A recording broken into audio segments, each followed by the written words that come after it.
Good afternoon. Thank you for being here. I stand before you today to acknowledge the phenomenal work by the men and women of this division that led to the major indictments of the BL gang. I would first like to thank Mayor Ginther, Chief Bryant, City Council, Franklin County Prosecutor's Office, City Attorney's Office, and our community. Thank you for entrusting this team to do our part in reducing group and gang violence within our city. As the First Assistant Chief, I oversee our Special Operations Subdivision, which houses organized crime, which includes units such as gang enforcement, all federal task forces, and our criminal intelligence unit, to name a few. There is extraordinary police work being done. These efforts are not solely those of the personnel within my division, but the dedication of every patrol officer, detective, and professional staff that fuels our mission to dismantle and disrupt group and gangs in the city of Columbus. In mere moments, you will hear about the recent indictments and convictions related to the violent BL gang. However, let me assure you, the BL gang is just one piece of the puzzle. This leadership team remains focused and determined to transform Columbus into the safest big city in America. To those who persist to perpetuate violence and believe that you can outsmart us or that you can outwork us, I issue this clear warning to you. Your time is up. We are utilizing every available resource, both federally and locally, to not only identify you, but anyone else that you may associate with. This is not a threat, but a promise to safeguard the city using every means necessary. The choice lies with you. Lastly, I wish to extend a heartfelt gratitude to our invaluable partners in this ongoing effort.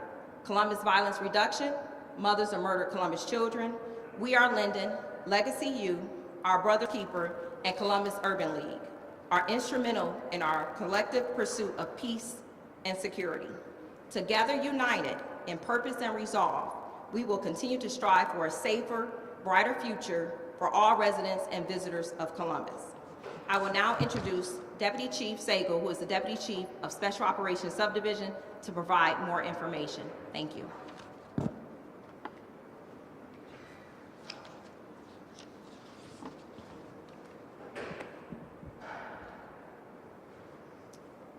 Good afternoon. My name is Robert Sagal. I'm the Deputy Chief over the Special Operations Subdivision, which includes our Organized Crime Bureau.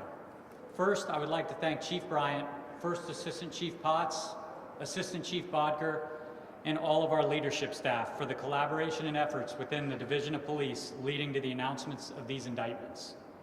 I would also like to thank our partnering agencies, especially the Franklin County Prosecutor's Office.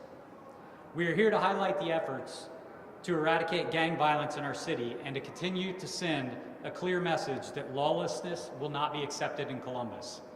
As we do with all of our operations, we use data on violent crime trends supported by citizen concerns to drive our efforts.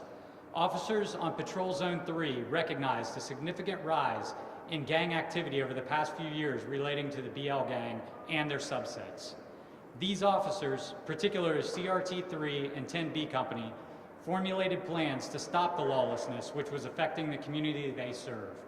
Together, they teamed up with detectives from the Organized Crime Bureau's Criminal Intelligence Unit and Gang Enforcement Unit to gather information to document known gang members and their associates. This intelligence was used to arrest and charge these gang members. This collaborative effort allowed a streamlining of information flow throughout the agency and with our partners to ensure swift action against these violent gang members. These efforts do not end today. In fact, our officers are continuing to disrupt violent gangs and send that message that lawlessness will not be accepted here. Last summer, we announced the opening of the Crime Gun Intelligence Center, or CGIC, which is a partnership between federal, state, and local agencies. The CGIC, although not directly involved in any of these indictments, has already proven to speed up investigations and the flow of information between all stakeholders so we can be quicker to disrupt the cycle of violence. This investment of resources into CJIC is just part of our dedication to continuously improve as an agency and to be more responsive to the community. I would now like to introduce Lieutenant Joe Rich, who oversees our criminal intelligence section.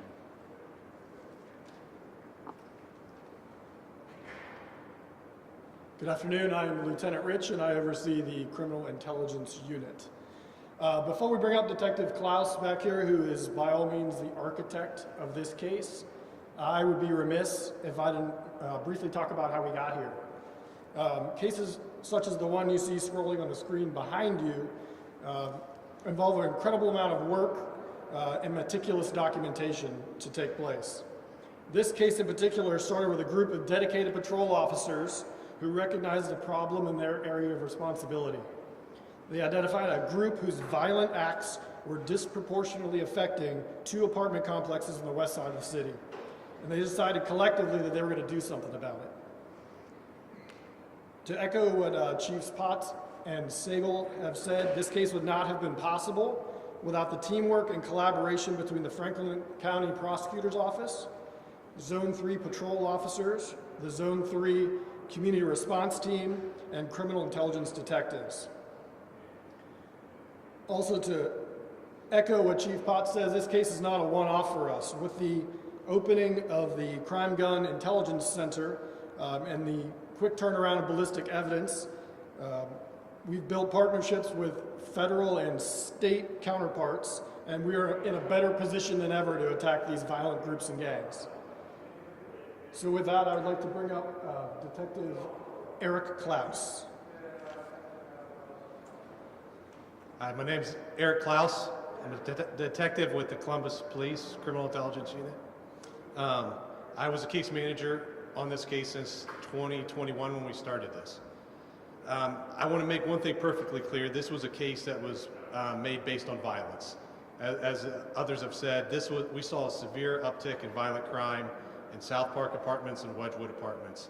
We said, hey, what are we going to do about it? Who's responsible for this sort of thing? We immediately knew who the culprits were. It was a gang known as BL 800. They ruled these areas and they controlled the areas through threat of violence and just kind of plagued the area by really controlling it to the extent that we couldn't get good cooperation from victims and witnesses in different crimes. We were having all these incidents. We had great evidence, we had great scenes, we were ready to go forward, and we were finding that victims and witnesses were very afraid to come forward. And we understood why. I mean, as police officers, we're frustrated, but as human beings, we have to have empathy for some of that. So we took this that puts everything on us, to put onus on us, and this is what we came up with, a collaborative effort to do this exact project. What you'll see with some of these guys, you'll see a lot of charges. You'll see theft, you'll see receiving stolen property, things like that. Make no mistake, these guys were almost every one of these guys that we've charged or indicted is involved in much more violent crime. Crimes that we had good cases, have witnesses and victims. So this is what we came up with, and we charged them with what we could because they're still dangerous individuals. We know who they are, and we have to get them out of the community to where they're everyone. So we charge them with we need 2 underlying predicate felonies to charge a gang case, and then we charge them for being part of this criminal gang. So we saw them in Wedgwood and South Park really battling them out with rival gangs. We saw them victimizing innocent citizens. We saw all sorts of violence from this group. So the big question was, I know it's confusing to see the BL 800 up here, what their name is. One thing you have to understand before we even get into that is we have different Somali refugee communities in Columbus. On the north side of Columbus is very different than the west side of Columbus. On the west side, you have what's known as the Bantu, and where the other ends of town are typically referred to just as Somali. They're completely different cultures, speak different dialects, everything. There's a lot of social strife between those two groups. We've seen that manifest itself here in Columbus with back and forth murders and shootings between those groups.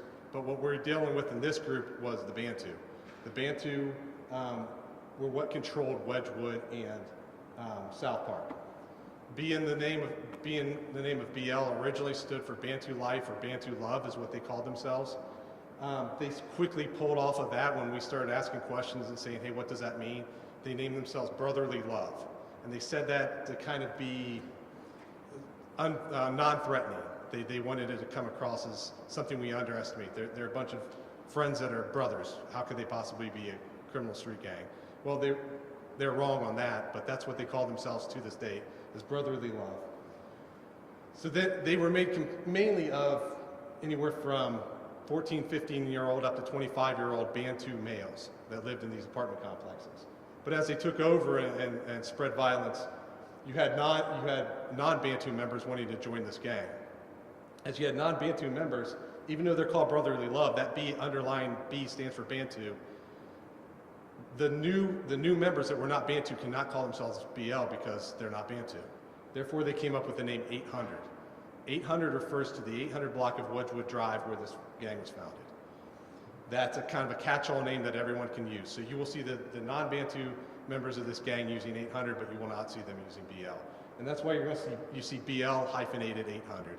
It's two separate names to accommodate the Bantu and non-Bantu members of this gang.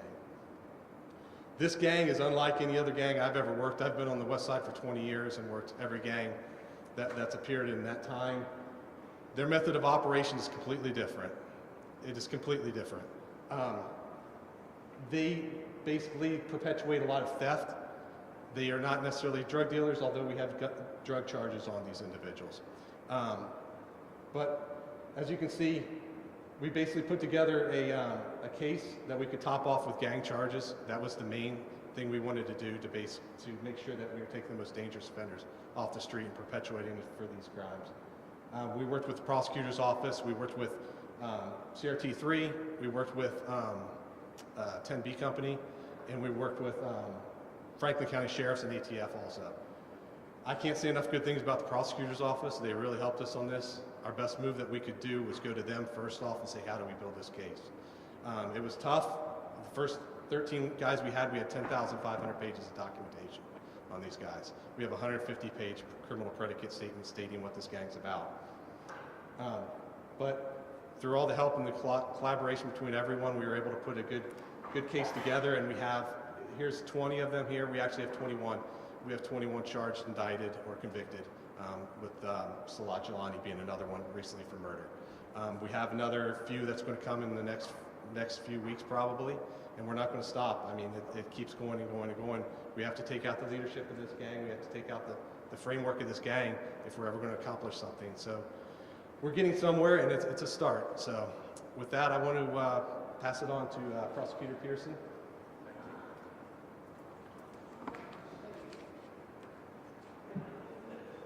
Good afternoon, everyone. I am Anthony Pearson. I'm Deputy Chief Counsel for the Franklin County Prosecutor's Office. I stand before you and the community with a profound sense of responsibility and determination. That determination is singular in its focus. That determination is to keep our community safe. That is our goal, that is our mission, and we will not stop until we have accomplished that. And we have some of the best prosecutors in the state of Ohio. I stand by that. Dedicated men and women who are dedicated to keeping our community safe. And they took on this mission, they took on this challenge to go after gangs. We have a major crimes unit that works really closely with the men and women that you see behind me and with the Columbus Police Department. And what we did is we got together. We had discussions, collaboration, planning, to effectively take down this gang. Now, the gang is not completely obliterated, but we are making great strides, and not only taking down the BL gang, but other gangs as well. We are dedicated to keeping our community safe. This gang, or no other gang, would be a scourge to our community. We will not allow that to happen. We're too dedicated to keeping our community safe. So I want to talk about some of the charges that have been levied against these violent gang members and some of the years in prison that they are looking at. So we have Aiden Abdi. He was 29 years old. He's looking at a maximum of 6.5 years in prison.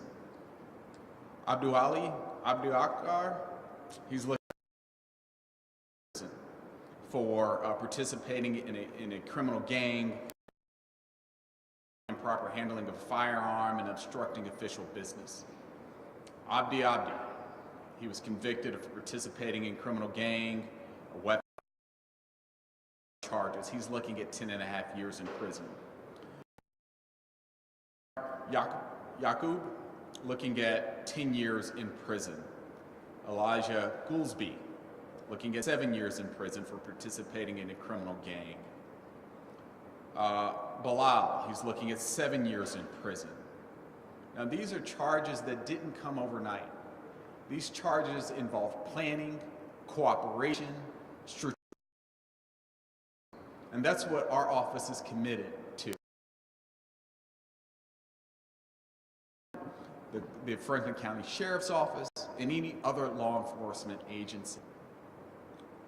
Moving down the list, Omar Palanga is looking at 6 years in prison. He was convicted of participating in criminal gang and weapons charges.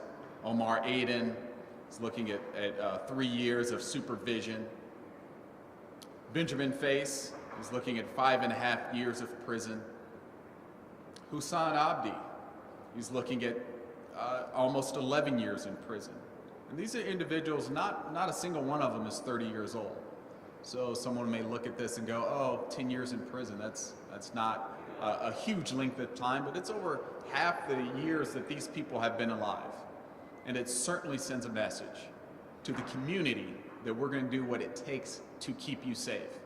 And to the gang members, anyone who is thinking about participating in a criminal gang, recruiting other gang members, it is not worth it, because we are dedicated to coming after you and eliminating criminal gangs in Ohio.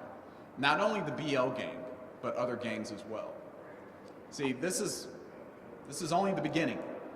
We have other investigations, we have other gang members that we are going after. So with that, I just want to, in closing, say that if you're part of the BL gang or any other gang, you have really 3 options. Turn your life around and leave the gang nonsense behind. End up as a victim in a gang-involved murder or shooting or something like that in a wheelchair. Or be prosecuted and spend a significant portion of your life behind bars. Again, I want to thank the Columbus Police Department for having the courage and willing to use the manpower and resources that it takes to go after these gangs. Because gang activity is not like regular criminal activity. It involves partnerships, it involves strategic planning, and it involves execution. And I'm thankful that we were able to accomplish those here. Thank you. And with that, I'm going to introduce Sergeant Gruber.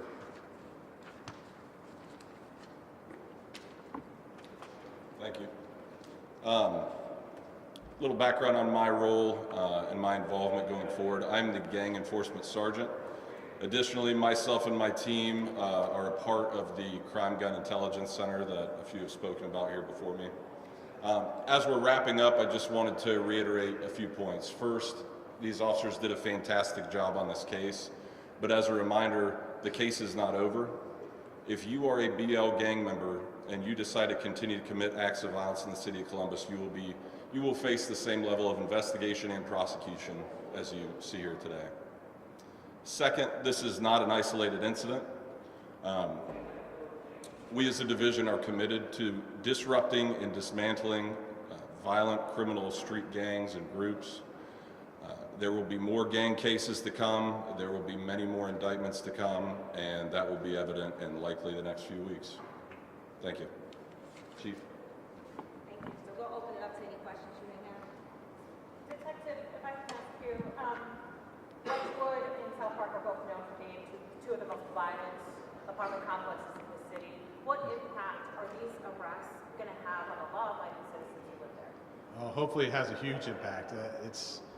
We still have work to do. We're in there every day. There's a Wedgwood enforcement team that we also have in there right now, and they're being extremely productive. We are seeing them sort of, I don't want to get ahead of ourselves, we've got work to do, but they're sort of on the run as far as the gang goes.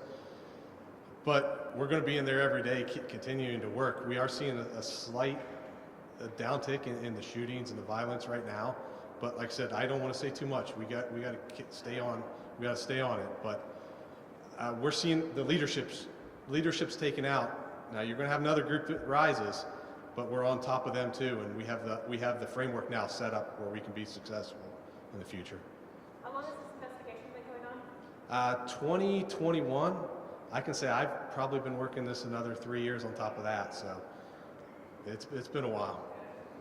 Do you expect any kind of retaliation or anything? A retaliation against us or? Yeah, or maybe the area and the communities, maybe just because these people are taking out other groups, anything like that? You're going to see other groups. You're going to see other groups emerge. This came about because of violence between gangs too. South Park has its own gang known as 700. They named themselves 800 partially to one up the gang in South Park as a dig at them and back and forth shootings there. They feud with the other Somali gang known as 777, named after an apartment complex out west called River Point. So you're going to see that. You're going to see it continue, unfortunately, but we're going to be there every step of the way. And by them seeing this, it shows them we're not going to stand for that. So. I think a couple of years ago there were about a dozen or so arrests of BL 800. Mm-hmm. Do you know in terms of progress how much of them are left that you can talk about? How big of a gang is this? We have 12 of the 13 convicted already. The only one still remaining is Hussein Bilal, and that's because he has a murder charge, so that case is more drug out. But we have 12 of those original 13 are all convicted. We didn't even go to court on any of them. They took a plea deal because they said we had 10,500 pages of documentation on those guys. We have similar documentation on the next 8 that we have. We have another few coming. So we've been extremely, extremely successful on this so far. With just some of them getting 6 to 10 years, what's the plan when they get out and go right back to it? We're going to be on them right from the jump. There's not going to be any let up. I'm here 8 hours a day, 5 or more days a week, and so is the rest of these guys. There's always somebody here, and we're going to be waiting for them when they get out. We know who they are. Half the battle is identifying them and identifying what they're all about. Now they're documented too. All we have to do now is update their documentation. It's much less labor intensive. And if I could say something, this message is for the community. We can't do this work without the community. It took brave community members to give us information, who continue to feed us information, not just in patrol, but in organized crime, our major crimes unit. And so my ask for the community is continue to feed us those information. As you can see, this leadership team is committed to dismantling gun violence in the city of Columbus, but we need our partnerships in the community. And we can't do this without our community giving us those tips. We assure you that every tip that you give us, we will follow it, we will lead it to where it gets us a conviction, and then we want to see federal time or state time for each individual who creates fear in our community. What we want the criminals to fear is us coming after them. That is the point of this news conference, and we will continue to share as we continue to indict violent members of these groups and gangs. We are not playing this game anymore. Lawlessness in Columbus is ended, and this team behind us, we are committed constantly, daily, to disrupting, finding out who you are, and we will not just stop at you. We will find out who you associate with, and we will disrupt them. We will make living in Columbus and perpetuating violence here not sustainable, and that's the message for today.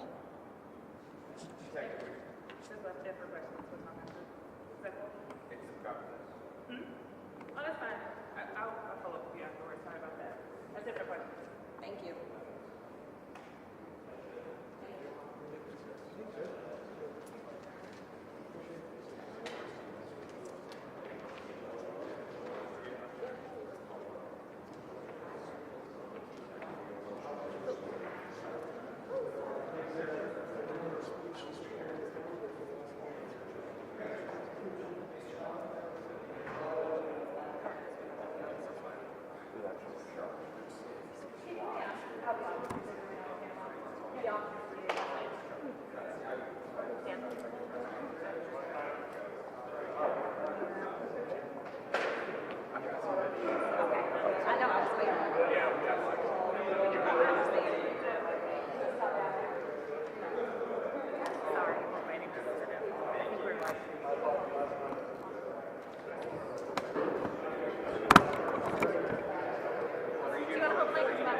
This is not. They're just acting for other